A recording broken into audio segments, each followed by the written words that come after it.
사도행전 5장 17절부터 우리 마지막 42절까지 사도행전 5장 17절부터 우리 마지막 절까지 하나님 말씀을 꼭 씹어 먹도록 하겠습니다.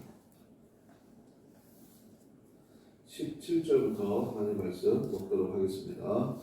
대제사장과 그와 함께 있는 사람 즉 사도개인의 당파가 다 마음의 시기가 가득하여 일어나서 사도들을 잡아다가 옥에 가두었더니 주의 사자가 밤에 문문을 열고 끌어내어 이르되 가서 성전에 서서 이 생명의 말씀을 다 백성에게 말하라 하매 그들이 듣고 새벽에 성전에 들어가서 가르치더니 대제사장과 그와 함께 있는 사람들이 와서 무게와 이스라엘 족속의 원로들을 다 모으고 사람을 옥에 보내어 사도들을 잡아오라 하니 부하들이 가서 옥에서 사도들을 보지 못하고 돌아와 이르되 우리가 보니 옥은 든든하게 잠기고 지키는 사람들이 문에 서 있으되 문을 열고 본즉 그 안에는 한 사람도 없더이다 하니 성전 맡은 자와 제사장들이 이 말을 듣고 의혹하여 이 일이 어찌 될까 하더니 사람이 와서 알리되 보소서 옥에 가두었던 사람들이 성전에 서서 백성을 가르치더이다 하니 성전 맡은 자가 부하들과 같이 가서 그들을 잡아왔으나 강제로 못하면 백성이 돌로 칠까 두려워함이다. 그들을 끌어다가 공회 앞에 세우니 대제사장이 물어 이르되 우리가 이 이름으로 사람을 가르치지 말라고 언급하였을 때 너희가 너희 가르침을 예루살렘에 가득하게 하니 이 사람의 피를 우리에게로 돌리고자 함이로다. 베드로와 사도들이 대답하여 이르되 사람보다 하나님께 순종하는 것이 마땅하니라.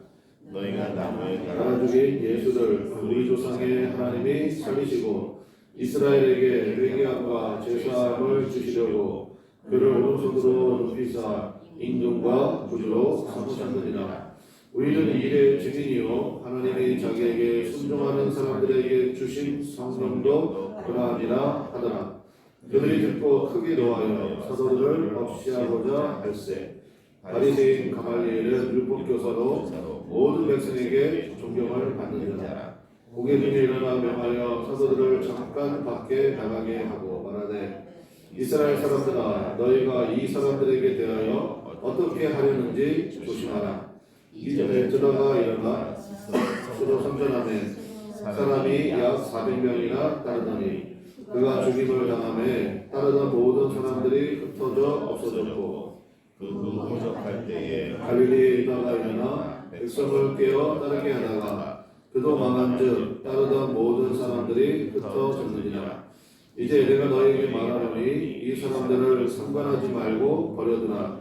이 사상과 이 소행이 사람으로부터 났으면 무너질 것이요 만일 하나님께로부터 났으면 너희가 그들을 무너뜨릴 수 없겠고 도리어 하나님을 대적하는 자가 될까 하노라 하니 그들이 옳게 여겨 사도들을 불러들여 채찍질하며 예수의 이름으로 말하는 것을 금하고 놓으니 사도들은 그 이름을 위하여 능욕받는 일에 합당한 자로 여기심을 기뻐하면서 공회 앞을 떠나니라. 그들이 날마다 성전에 있든지 집에 있든지 예수는 그리스도라고 가르치기와 전도하기를 그치지 아니하니라. 아멘. 힘있게 전달되는 생명의 말씀, 힘있게 전달되는 생명의 말씀이라는 제목으로 하나님 말씀 준비하도록 하겠습니다. 오늘 말씀을 통하여서 우리가 세 가지 정도 살펴보겠는데요. 첫 번째는 17절이죠. 17절 우리 한번 보시면 대제사장과 그와 함께 있는 사람 즉 사두개인의 당파가 다 마음에 시기가 가득하여 일어나서 18절 사도들을 잡아다가 어떻게 했습니까? 감옥에 가둬버렸습니다. 그래서 사도행전에 보면요 계속 반복되는 하나의 뭐라고 할까요? 루틴 같은 게 있어요. 그게 뭐냐? 부흥과 핍박은 언제나 동시에 온다. 그래서 제가 한번 말씀드렸죠. 인생은 투트랙이다. 자전거 바퀴, 앞바퀴, 뒷바퀴 그렇게 생각하시면 된다 그랬습니다. 그래서 항상 이 두 가지가 같이 와요. 여러분도 뭐 자녀 키워보시고 그러면 그런 거 있잖아요. 어떤 자녀는 그냥 신경 쓸 게 아무것도 없어요. 근데 또 어떤 자녀는 신경을 안 쓸래 안 쓸 수가 없어. 동시에 있다니까요. 꼭 우리의 삶도 마찬가지예요. 어떤 면에서는 하나님 막 넘치도록 부어주시는 게 있어요. 예를 들면 어떤 사람은 뭐 병원이 뭐야? 한 번도 병원 근처를 가본 적이 없어요.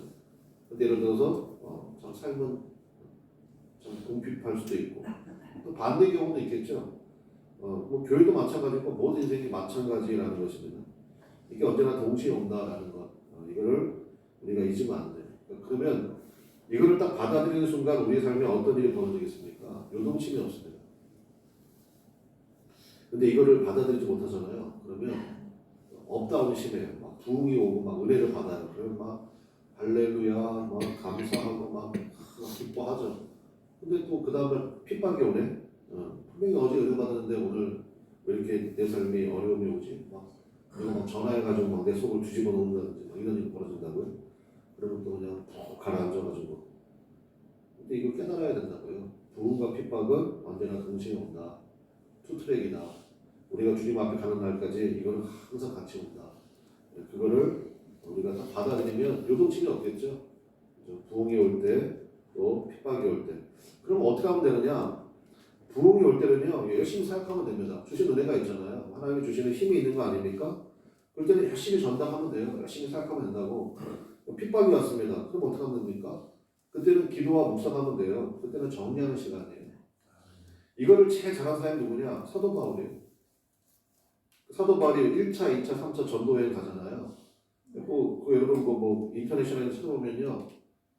간단해요. 그냥 와 저기를 다 어떻게 걸어 다녔지? 주로 걸어 다녔어요. 가끔 배 타고. 주로 걸어 다녔거든요. 야 저기는 어떻게 다 걸어 다녔을까? 거기서 느껴지는 게 뭐예요? 열정이 느껴지죠. 막 부흥을 보내주실 때가 있잖아요. 그럴 때 열심히 사역했다고요. 열심히 사역했어요. 근데 감옥에 갇히잖아요. 뭐 배를 막기도 하고 뭐 배 타고 가다가 배가 파손해가지고 24시간 동안 바다에 떠 다니기도 하고 그리고 뭐 40에 하나 감안되니까 39대 40대까지 때리면은 그 사람이 죽는다라는 것 때문에 그러냐 아니면 율법 때문에 그래요. 율법에. 그 39대까지 그런 뭐 3번을 맞았고 뭐 그런 얘기 쭉 쓰잖아요. 그럴 때는 어떡하냐 정리하는 시간이에요. 그래도 사도 바울이 그때 편지도 보내고 뭐 이렇게 했다는 거 아닙니까? 그 편지가 지금 다 우리의 성경이 된 거잖아요. 그러니까 우리도 마찬가지라고요. 그래서 사도행전 쭉 우리가 앞으로 계속 보겠지만 이건 항상 이렇게 동시에 오는 거구나. 그래가지고 여러분 그 마귀가 또 이때 장난치는 게 있어요. 뭐냐면 핍박이 올 때 봐봐. 네가 기도 제대로 안 해서 이런 어려움을 당하는 거야. 그 다음에 뭐 네가 옛날에 지은 죄 때문에 이러는 거야. 뭐 이렇게 살짝 우리를 이렇게 꼬드긴다고요. 절대 거기에 넘어가지 마세요. 아시겠죠? 절대 넘어가지 마세요. 이거 동시에 오는 거야. 원래 인생이 그런 거야. 하나님이 두 가지를 병행케 하시는 거야. 그래서 부흥의 때는 열심히 사역하고 또 핍박이 오고 좀 어려움이 오면 사실 뭐 핍박이라고 해봐야 사실 뭐 사도 바울 사도행전 읽으면서 저도 목회를 25년 했지만 한 번도 감옥에 가본 적이 없어요. 뭐 전도하다가 매 맞아 본 적도 당연히 없고요. 예전에 한번 전도하는데 누가 뜨거운 물을 확 부은 적이 있어. 물론 맞진 않았지. 굉장히 기분 나빴을 때 제가 전도를 했나 봐요. 그래서 뜨거운 물을 확 붓더라고. 그거 외에는 없어요. 한 번도 뭐 매 맞아 본 꿀밤도 맞아 본 적 없어요. 물론 이제 뭐 고난이 없진 않았겠지만 근데 저 지나고 나면 그것도 감사했다는 생각이 들고 그때는 기도하시라고요. 아시겠죠? 그래서 이거 부흥과 핍박은 언제나 동시에 온다. 그것만 우리가 기억하고 나가면 된다라는 것입니다. 그리고 우리 가장 중요한 건 뭐냐면 이제 생명의 말씀이라는 말씀이 나오잖아요. 20절 보세요. 이제 옥에 가둬놨는데 19절부터 봐야 되겠네. 19절 주의 사자가 천사가 이렇게 읽으면 되겠죠. 천사가 밤에 옥문을 열고 끌어내어 이르되 이게 뭐예요? 이게 부흥이잖아요. 사실 그렇잖아요. 옥에 갇혔는데 문이 열렸대요. 이게 부흥 아닙니까? 하나님께서 특별한 은혜를 부어주신 거잖아요. 옥문을 열고 끌어내야 이르되 20절 가서 성전에 서서 뭐 하라고 그랬습니까? 그렇죠. 생명의 말씀을 다 백성에게 말하라. 하나님께서 특별한 은혜 주실 때는요 이렇게 전도하면 된다고요. 생명의 말씀을 말해라. 근데 이제 그 뒤에 또 이제 뭐 공회에 끌려가게 되고 또 이제 우리 맨 마지막에 봤잖아요. 40절 보세요. 40절. 생명의 말씀을 전했어요. 40절. 그들이 옳게 여겨 사도들을 불러들여 뭐 했습니까? 책찍질했어. 매맞았다고요. 이제 아시겠죠? 부흥과 핍박은 동시에 온다. 그리고 주의 천사가 감옥에서 끌어낸 다음에 너 책찍질 맞을 수 있으니까 빨리 도망가. 그렇게 안 하신다고요. 무슨 얘기인지 아시겠죠? 그리고 우리 감당할 수 있는 시험만 주신다고 했잖아요. 그러니까 목사님 왜 제 삶에 이렇게 핍박이 많을까요? 어려움이 많을까요? 반대로 생각하시라고요. 와, 하나님 나를 이렇게까지 믿어주시는구나. 이거 감당할 수 있다고 이렇게까지 나를 인정해 주시는구나. 오히려 감사한 거 아닙니까? 그러니까 우리가 이제 그렇게 바라보고 인식할 수 있는 것, 그러면 여러분 마귀가 틈을 못 타요. 마귀가 장난 못 친다고. 계속 주와 동행하는 은혜가 있게 되겠죠. 자, 그러면 이제 생명의 말씀을 전하라. 그래서 생명의 말씀을 전하는 내용이 나오는데, 그럼 생명의 말씀이 뭐냐? 30절부터 32절 한번 보겠습니다. 거기 보면 그러니까 이 말씀 여러분들 좀 외우시면 좋겠어요. 30절부터 32절. 먼저 한번 읽어볼까요? 30절부터. 이게 이제 여기서부터 32절까지 사실은 생명의 말씀을 완전히 요약한 겁니다. 그러니까 제자들은 또 사도 바울은 가는 곳마다 이거 전하는 거예요. 그러니까 우리도 마찬가지겠죠. 전도할 때 이 얘기하는 거예요. 30절부터 32절 우리 한번 같이 읽어보겠습니다. 시작. 너희가 나무에 달아 죽인 예수를 우리 조상의 하나님이 살리시고 이스라엘에게 회개함과 죄사함을 주시려고 그를 오른손으로 높이사 임금과 구주로 삼으셨느니라. 우리는 이 일의 증인이요 하나님이 자기에게 순종하는 사람들에게 주신 성령도 그러하니라 하더라. 아멘. 여기에 생명의 말씀이 이제 요약되어 있는 것입니다. 제가 이거는 우리 교회에서 이제 전도지 한번 만들어가지고 뒤에도 이제 비치가 되어 있을 텐데 거기에도 제가 이제 요약해서 써놨어요. 그래서 우리가 이제 뭐 5개를 제가 이제 써놨거든요. 옛날에 4영리라고 들어보셨죠? 근데 저희는 이제 5영리를 했어. 저도 이제 배운 거예요. 그래서 이 5가지인데 우리 한번 따라해 보겠습니다. 죄죽 40령. 죄죽 40령. 다시 한번 시작. 죄죽 40령. 죄죽 40령. 이렇게 읽으시라고요. 죄죽 40령. 죄가 뭐라고 그랬습니까? 우리 모든 인간은 다 뭐다? 죄인이다. 죄인이다. 모든 다 죄다. 죄인이잖아요, 우리가. 모든 인간의 상태가 그렇다. 죄. 그 다음에 죽은 뭐겠어요? 죄의 결과는 뭡니까? 사망이잖아요. 죽음. 그래서 모든 인간의 상태는 죄에 갇혀있는 상태이기 때문에 모든 인간은 결국 죽을 수밖에 없다. 그래서 죽음은 영원한 죽음을 얘기하는 거죠. 지옥이에요, 지옥. 영원히 죽게 된다. 그래서 죄죽. 근데 그 다음에 사잖아요. 사가 뭐예요? 이런 우리를 하나님께서 뭐 하셨다? 사랑하셨다. 로마서 8장에 나오는 말씀. 우리가 연약할 때, 우리가 죄인 되었을 때, 우리가 원수 되었을 때 우리를 사랑하사. 그러니까 이런 우리를 사랑하셨다. 그런 당신을 주님께서 사랑하신다. 그러니까 원인이 없어요. 뭐 사랑받을 짓을 해서 사랑한 게 아니라 그냥 사랑하셨다고요. 자, 죄, 죽, 사. 그 다음에 뭐예요? 10이 뭐겠어요? 십자가. 그 사랑의 징표가 바로 예수 그리스도의 십자가다. 예수님께서 십자가에서 우리의 모든 죄값을 다 갚으셨다. 마지막에 영이죠. 영이 뭐라고 했습니까? 영접이에요. 영접. 이것을 영접하는 자마다 하나님의 자녀가 되는 권세를 주신다. 그래서 다시 한번 따라해 봅시다. 이제 여러분들이 해보세요. 5가지. 시작. 죄, 주, 사, 시, 영. 요거를 간단하게 얘기하면 죄죽 40년 이렇게 되고 이거를 길게 얘기하면 그게 설교죠. 뭐. 사도바울이 아니고 여기 이제 제자들이요. 천사가 이제 옥에서 풀어줘가지고 성전에 서서 생명의 말씀을 전하라. 그랬더니 이제 이 말씀 전했다고요. 이게 생명의 말씀이에요. 여러분 믿습니까? 또 한번 봅시다. 죄죽 40냥이라고 그랬잖아요. 그러니까 죄죽, 우리 모든 인간의 상태가 그렇다는 거고 여기 사랑이 어디 나옵니까? 우리 31절에 보니까 나오잖아요. 이스라엘에게 뭐를 주시려고? 회개함과 죄사함을 주시려고. 그러니까 우리의 죄를 용서해 주시고 우리의 죄를 다 씻어 주시려고. 그게 뭐예요? 하나님의 사랑이잖아요. 이스라엘에게 회개함과 죄사함을 주시려고. 그 다음에 10이잖아요. 죄중 4, 10. 십자가가 어디 나와요? 30절에 나오잖아요. 너희가 나무에 달아 죽인 예수를 우리 조상의 하나님이 살리시고. 나무에 달아 죽인 예수님. 이게 십자가 아닙니까? 예수님, 하나님께서 그렇게 만드신 거잖아요. 그래서 예수님이 겟세마네 동산에서 할 수만 있거든 이 잔을 내게서 옮기시옵소서. 하나님 응답하셨죠. 그래서 내가 이 잔을 끝까지 마시기를 하나님께서 원하시는구나. 예수님이 깨달으시고 못 먹기 십자가의 길을 가시잖아요.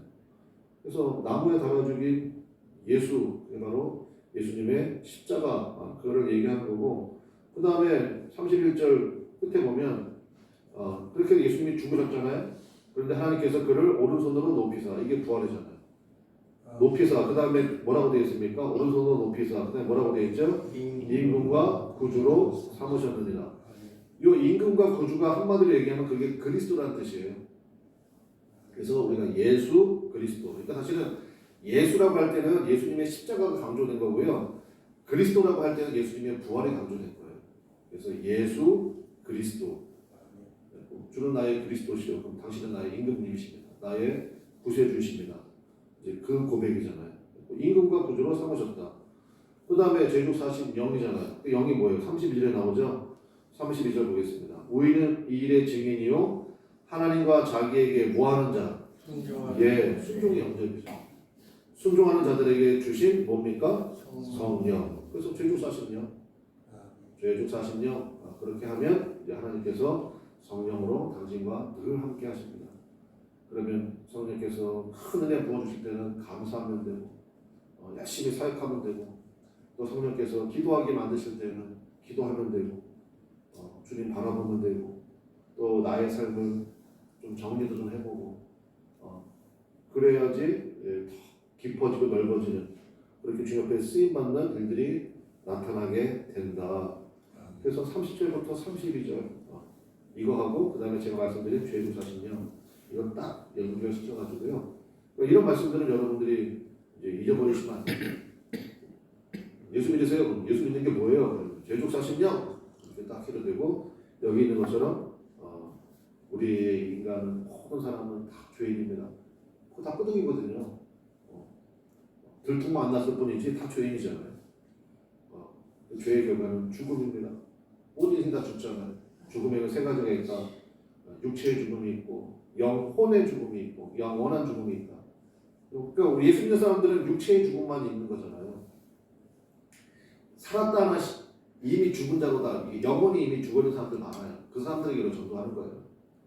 영혼이 살아나라고 예수님 믿고. 그래요. 그러면 이제 영혼이 사는 거잖아요. 나를 믿는 자는 죽어도 살겠고가 그 얘기 아니에요. 육체는 죽지만 영혼이 산다. 그게 죽어도 살겠고예요. 근데 예수님 안 믿으면 죄값을 치러야 될 거 아니에요. 영원한 죽음으로 가는 거다. 그런데 하나님을 사랑하셨다. 그 사랑의 증거가 십자가입니다. 십자가를 영접만 하면, 그게 이제 순종이라고 그랬잖아요. 영접만 하면 성령을 부어주시고 새롭게 되는 일들이 나타나게 됩니다. 참 소망이 임합니다. 제가 한 2분 정도 떠들었나? 그러면 그거 전하는 거예요. 그거 전하면 그게 전도하는 거라는 것입니다. 그렇게 생명의 말씀을 여러분 증거할 수 있는 그런 우리 모두가 되시기를 바랍니다. 그리고 나서 이제 하나님의 말씀을 전하고 막 하니까 33절 보세요. 생명의 말씀을 분명히 전했잖아요. 그런데 반응은 어떻게 나왔는지 33절 같이 읽어볼게요. 시작. 그들이 듣고 크게 노하여 사도들을 없이하고자 할세. 역시 모와 모는 동시에 온다. 부흥과 핍박은 동시에 온다. 인생은 투트랙이구나. 삶은 우리의 사역도 마찬가지겠구나. 이 정도의 생명의 말씀을 전했는데, 이 사람들이 그 말씀을 듣고 아멘, 할렐루야, 제가 회개합니다. 그러면 너무너무 좋지만 이런 반응이 나올 때도 있다고요. 그러니까 이런 반응 나왔다고 또 그냥 움츠려 들어가지고 나는 역시 전도의 의사는 없나 봐. 그러지 마시라고요. 계속 하는 거예요. 계속. 자, 그래서 이제 이 사도들을 없이 하고자 했대요. 그래가지고 뭐 할 때 34절 바리새인 중에 누가 나왔습니까? 가말리엘. 이 가말리엘의 제자가 누구게요? 그게 바로 바울이에요. 가말리엘. 그 당시 요즘 말로 얘기하면 서울대가 삭신돼요. 가말리 학파가 있어요. 가말리엘. 그 다음에 샤마이 학파. 이게 두 학파가 있었는데 굉장히 이제 요즘 말로 말하면 유명한 학교다 생각하시면 돼요. 근데 뭐 사도 바울이 얘기하잖아요. 나는 바리새인 중에 바리새인이요 가말리엘 학파에 속한 자로서 뒤에 꼭 나오는데, 근데 이 가말리엘이 뭐라고 얘기했냐면 한마디로 얘기하면 이겁니다. 38절 보세요. 이제 내가 너에게 말하노니 이 사람들을 상관하지 말고 뭐하라? 버려두라. 이 사상과 이 소행이 사람으로부터 났으면 무너질 것이요. 39절 만일 하나님께로부터 났으면 너희가 그들을 무너뜨릴 수 없겠고 도리어 하나님을 대적하는 자가 될까 하노라 하니. 저는 이것이요 굉장히 중요한 우리 성도들의 자세 같아요. 그리고 뭐 역사적으로 수많은 이단들이 있고 많은 게 있었지만 그 목사님 어떡합니까? 말로 설득 안 돼요. 어떻게 합니까? 내버려 두는 거예요. 하나님께로부터 났으면 우리가 무너뜨릴 수 없죠. 하나님께서 반드시 그래서 시간의 테스트를 받는 게 그래서 중요합니다. 뭐 이단들 뭐 어떨 때는 뭐 저기가 뭐 그냥 뭐 생명의 역사나 조금 한 20년 30년만 지나보세요.